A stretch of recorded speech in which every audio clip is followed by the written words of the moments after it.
Okay, in this video, what we want to talk about is the practice of AM to PM modes of eating. You probably already have some idea of what that is. Good for you. Okay, once we have the understanding, the principles, and the purpose, a lot of the follow-through tends to just come naturally, and that's the point of bad dieting principles is we don't learn the why, etc. We're just told the what to do, most often what not to do, and that's not fun, it's not positive, which is why most diets fail anyways. So again, we are not looking to just have some gimmicks here, some tips and some tricks on dieting, because it won't last, and all the time that I put into this and you put into this is for naught, and it's wasted. More importantly than anything else, we're not learning to diet, we're learning to eat by design, the way our body's built, the way it's made, and then we can stand back and watch the miracle of the human body unfold, which ultimately is health. So the practice, let's start with something very simple.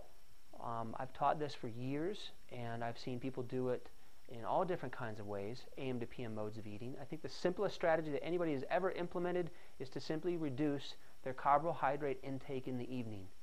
If that's the only thing you focus on this week and in the coming weeks or over the course of your life, hopefully, good job. Okay? So now again, it doesn't mean cut out carbohydrates. That's not this kind of diet. This is not this kind of lifestyle. You're meant to have those in you. It's okay to have carbohydrates at night, but it should be small portions. It should not be low glycemic index or sugary type carbohydrates, and they should be clean, they should be organic, they should be healthy for you, but they should be a low portion of your meal. All right? So that's basic. That's level 1 practice for this week. Level 2 practice is how can we make sure that we're getting very good, clean carbohydrates with a high energy yield in the morning? Again, not the sugary type carbohydrates, the good carbohydrates. So I'm going to give you guys some ideas on this page of what are good carbohydrates, bad carbohydrates. So look around, do a little research on your own. But that's going to be level 2. We're implementing level 1 and 2. So we're trying to reduce our bad intake of carbohydrates and the amount of carbohydrates at night. But then we're also looking at what do we do in the morning? Are we giving our body energy to get through the day and perform at top function? Okay, peak performance. That's level 2. Level 3 is where we combine level 1, level 2, obviously, but then we really start to look at what are we doing throughout the day as far as carbohydrate intake. Now we're getting a little pickier.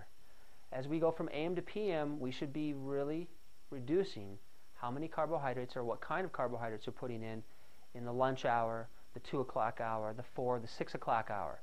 It should be a nice transition from a high carbohydrate yield to a high protein yield.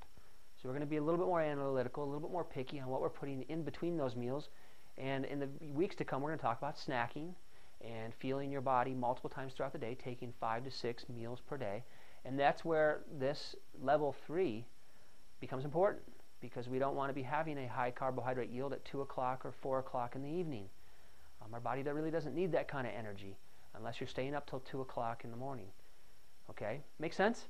So that's the principle, the purpose, and the practice of week 1.